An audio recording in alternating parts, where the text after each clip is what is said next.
Welcome back, guys.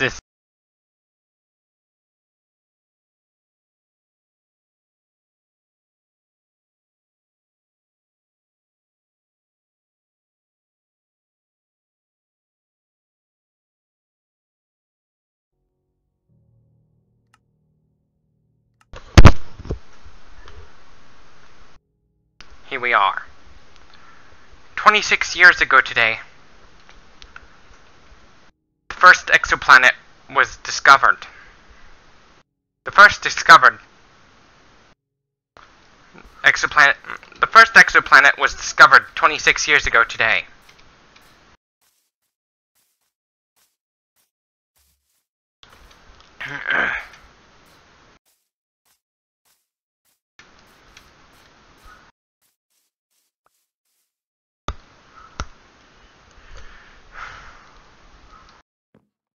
That was 26 years ago today.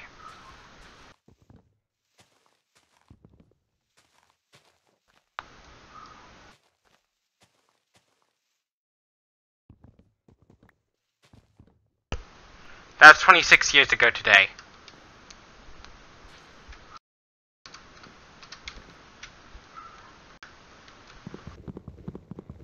That was 26 years ago today that the first exoplanet was discovered.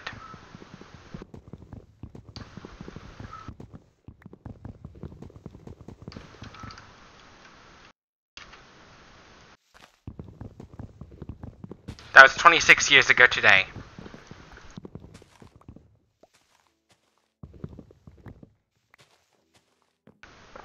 That was 26 years ago today. First exoplanet was discovered. Now, we've discovered even more exoplanets than ever. Thanks to better technology, we could discover a lot more exoplanets now, thanks to advanced technology.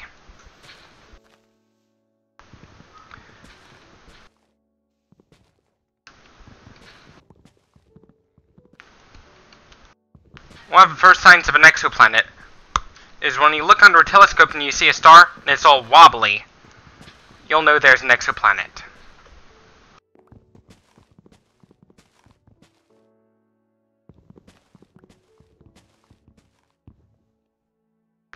You'll know it's an exoplanet.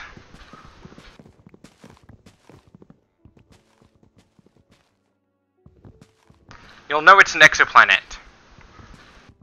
Because when the star is all wobbly, and there's no...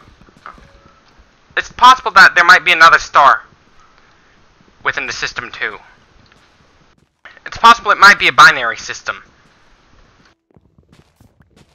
Because think about it. Look at Capella. They're a binary star system. They are a binary star system. Capella A and Capella B.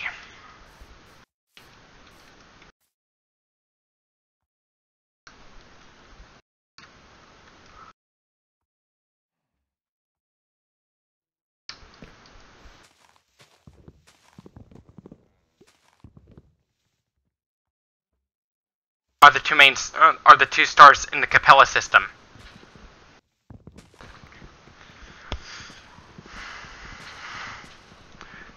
There are lots of exoplanets we've yet to discover. In fact, some of them may host alien life.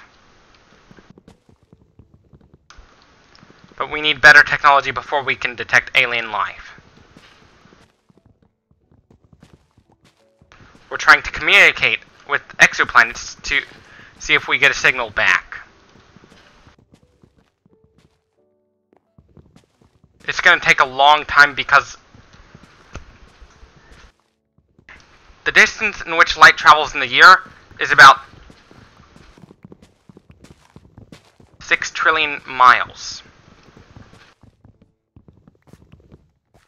The galaxy we live in, the Milky Way, is 100,000 light years. That is huge. But Andromeda is even larger.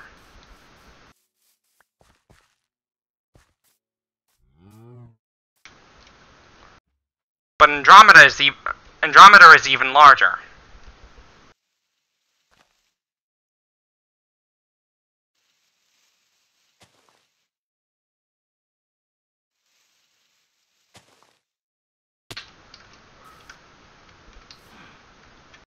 Andromeda is even larger.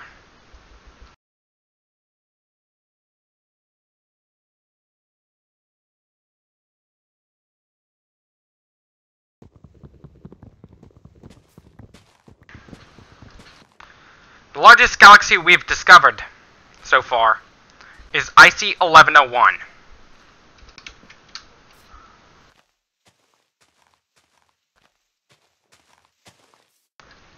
The star that starts with the acronym HIP, it's the Hipparcos catalog. It's a Hipparcos catalog.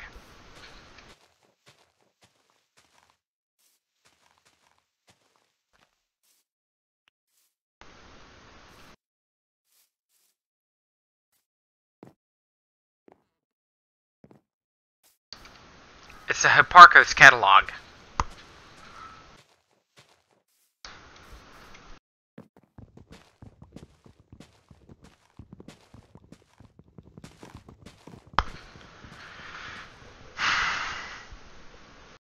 It's the Hipparcos catalog. Then we have the Kepler catalog.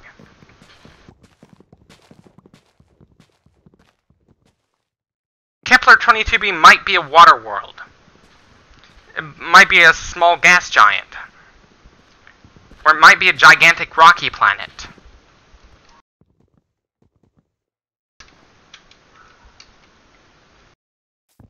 We don't know. Because technology has to catch up first. Our technology has to catch up before we can detect alien life.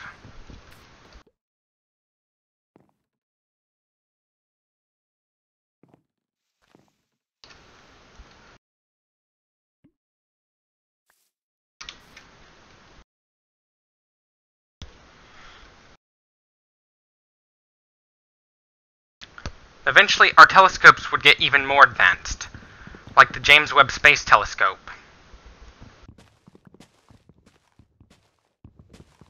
That'll be released sometime in the next decade or so.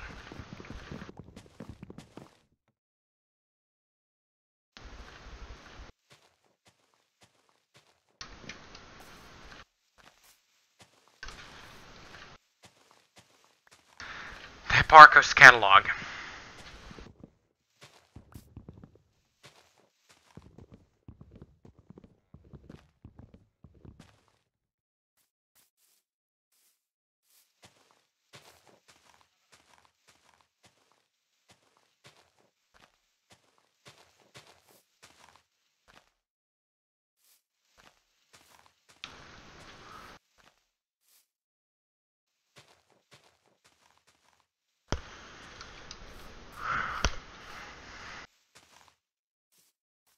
Before we discovered such exoplanets, the only planets we really knew about were the planets in our solar system.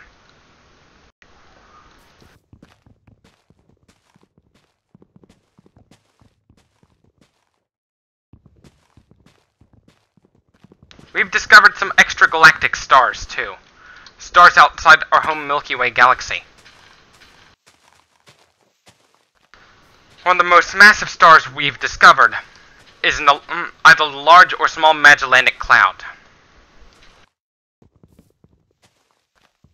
When technology catches up, eventually we'll be able to travel to those galaxies.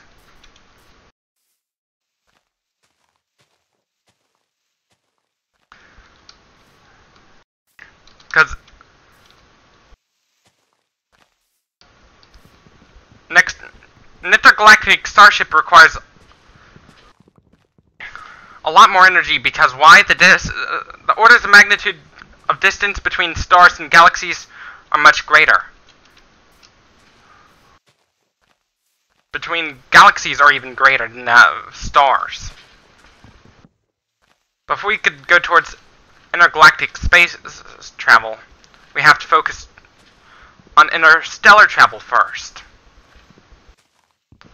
The first generation starships will rely on the use of solar sails. It's like a regular sail, but it's pushed by solar winds. Hence the name solar sail.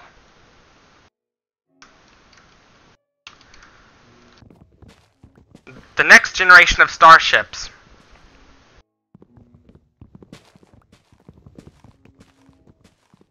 would use nuclear power. Basically, they drop nuclear bombs that are set to detonate right behind the ship. That'd be the second generation of starships.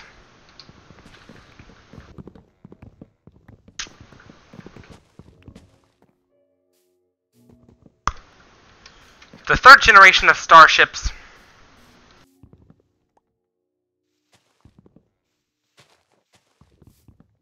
would use antimatter. We can only produce it in small amounts as of today, but eventually we'll be producing even larger amounts.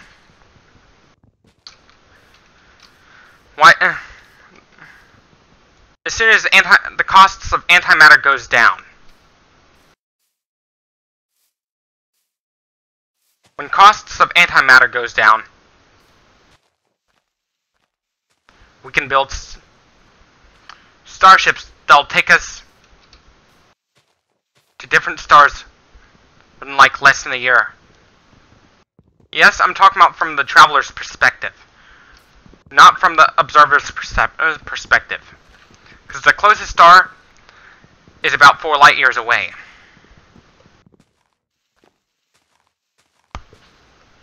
That's how far it is. It's called Alpha Centauri C, also known as Proxima Centauri. The closest star system is actually a triple star system called Alpha Centauri, also known as Rigel Kentaurus.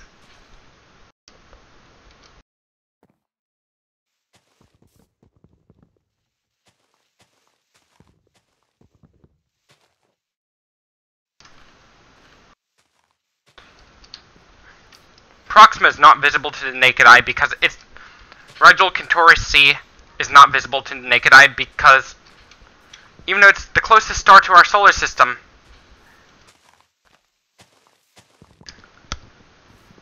it's a red dwarf. It's a red dwarf.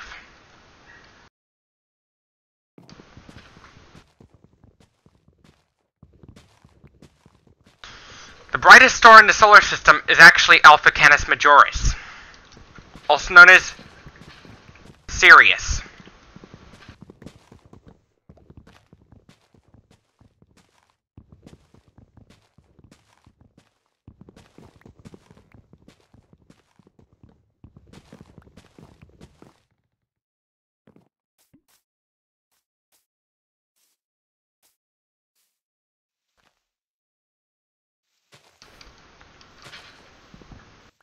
Yes, that's actually... No, not the satellite radio Sirius.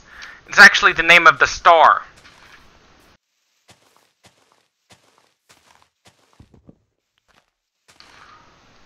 I know what you're talking about. But I'm not talking about the satellite radio. I'm talking about the star that's closest to our sun.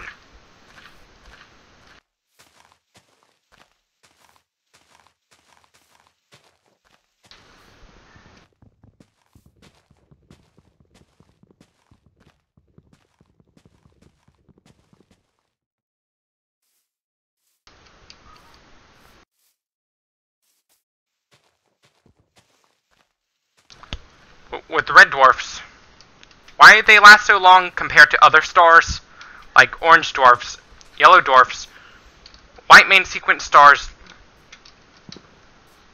The sun is actually a white main sequence star. It looks yellow because the blue sky cancels out. the blue and RGB spectrum. But the sun's actually white.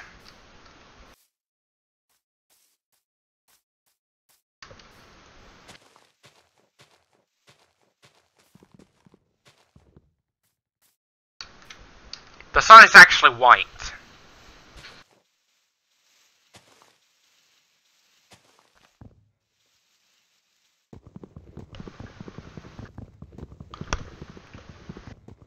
And eventually,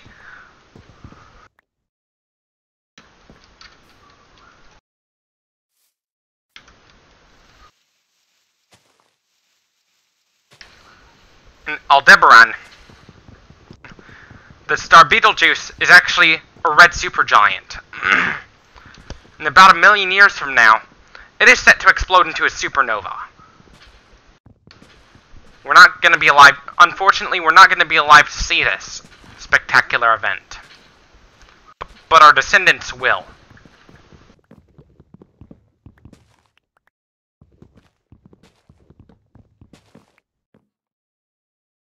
We're not going to live to see it. Because look at the human lifespan. On average, it's about 80 years.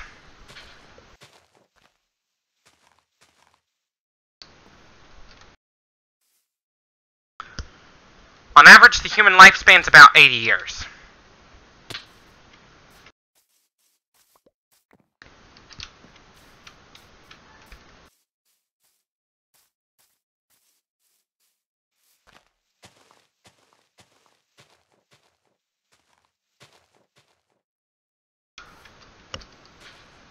With centaurs, they're also known as the horsemen. Literal horsemen. In mythology.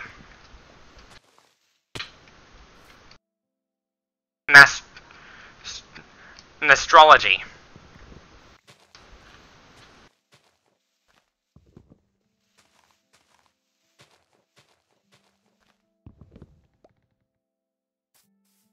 Astrology is the study of stars. And space in general. Stars, but cosmology is a study of outer space.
There are astronomers around the world. I'll predict what will happen to the sun in about 5 million years from now. No, 5 billion years. Because we know within like 800 million years from now, the sun would get so hot, so bright, that most life on Earth will go extinct. When that happens, we're fucked.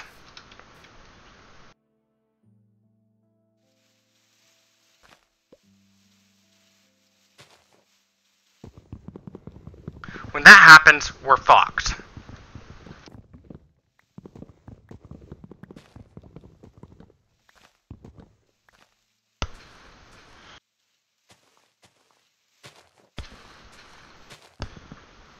And if I was the lead singer of a heavy metal band, I'd have my lyrical themes be related to science fiction, fantasy, outer space, stuff like that.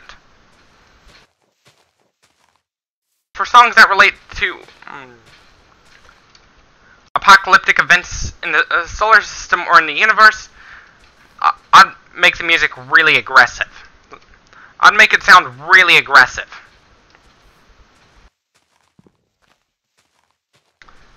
Death metal would be a good choice for this.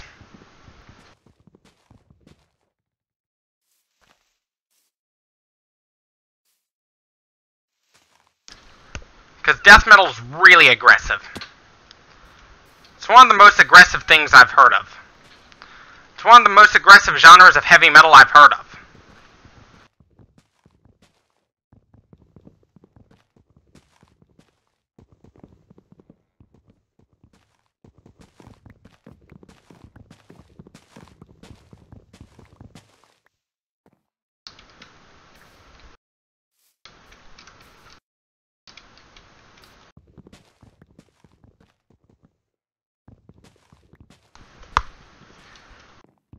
Thrash metal,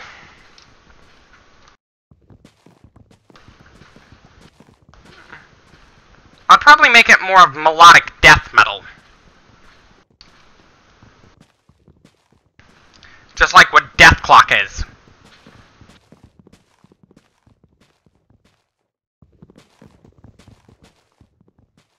Imagine what it would be like if I woke up the moose to Crackish and stormed an entire city with that.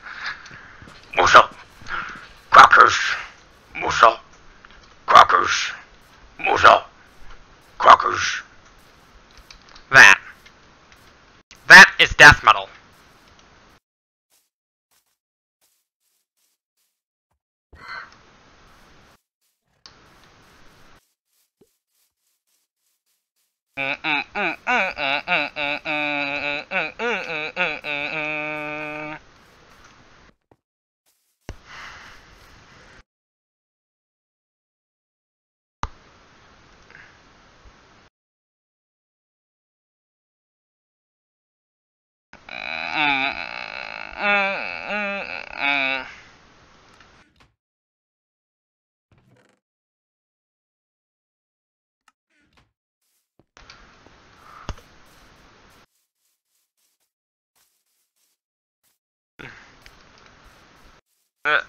At least I did not kill that donkey. Or horse.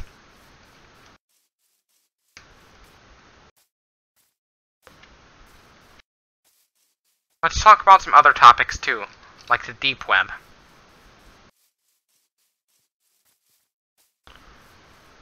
The deep web can be a really scary place.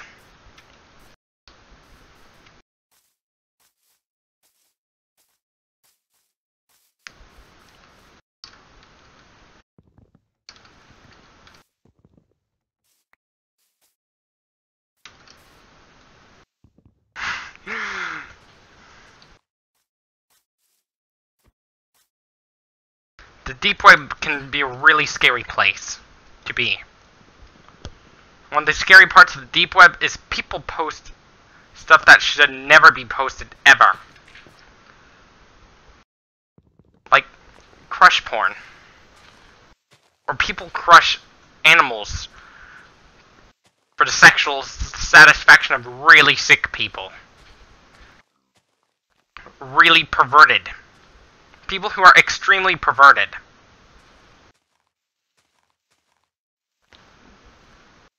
For the sexual satisfaction of those sickos.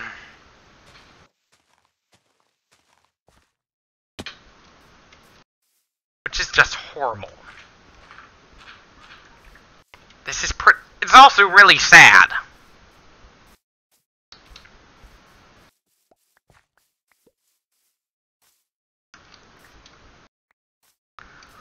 I'd like to talk to the United Nations about prohibiting crush videos.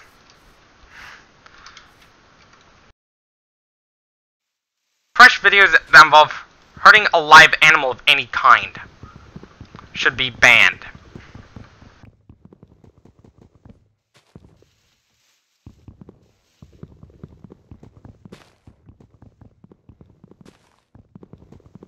At the international level. Because that is just really disturbing. It's like it's trying not to. It's like a really scary movie for animals. It's snuff films are even worse.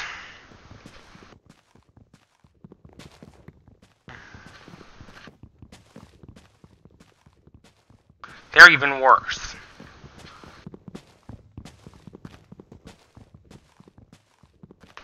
And it's not just dogs and cats, puppies and kittens that get crushed for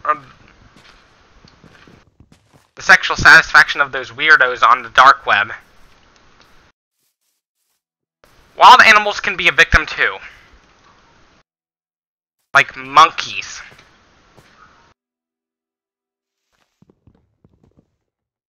This is just horrible.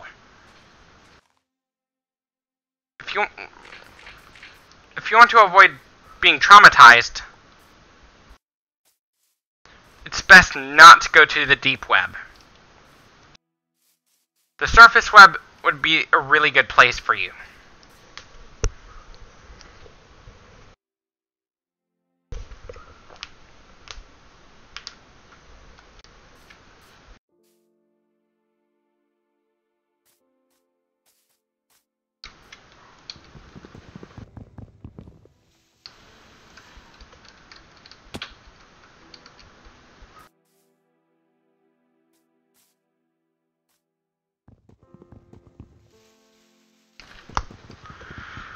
Why would those weirdos on the dark web post shit like that?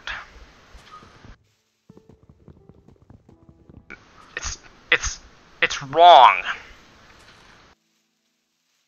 Why would they do that to those innocent animals?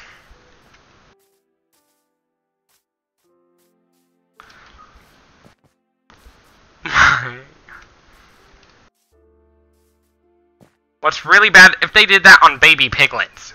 That'd be really bad.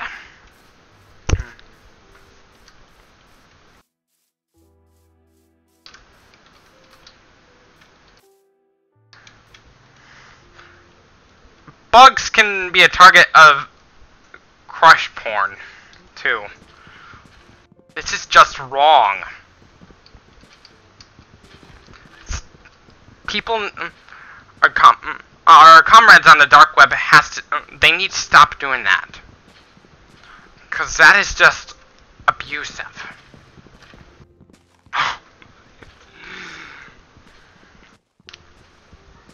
That is just abusive.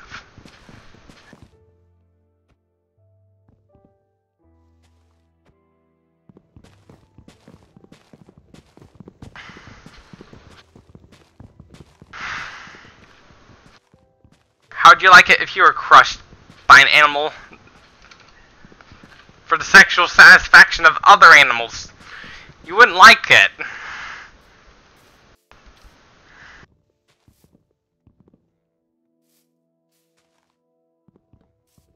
You wouldn't like it if you were crushed by a bunch of animals for their sexual satisfaction. So don't do it to them.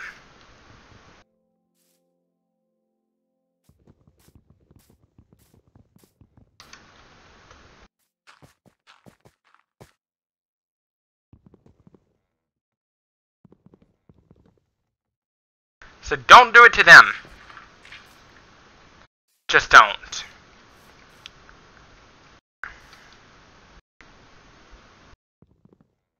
What would be even worse?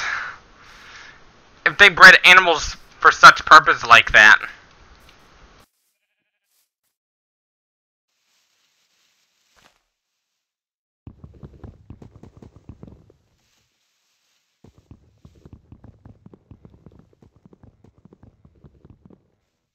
That'd get even worse.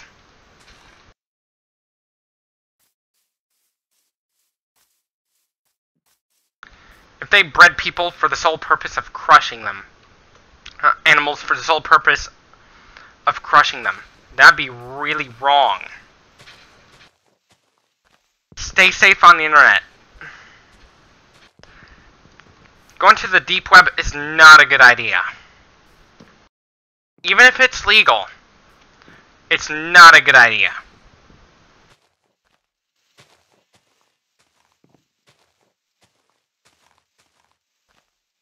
Because there are some things on the deep web that'll traumatize you for the rest of your life.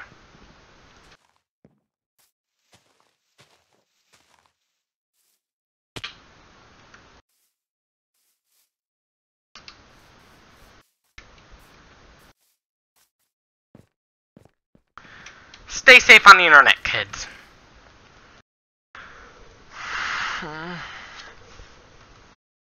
This is...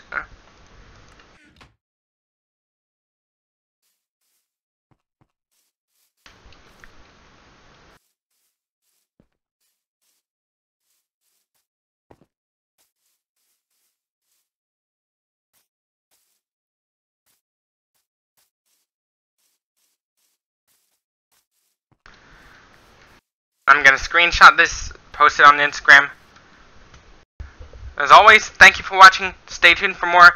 Don't forget to leave a like if you liked this video, dislike if you disliked it, subs if you loved it, follow on Instagram for more. As always, thank you for watching, and peace out.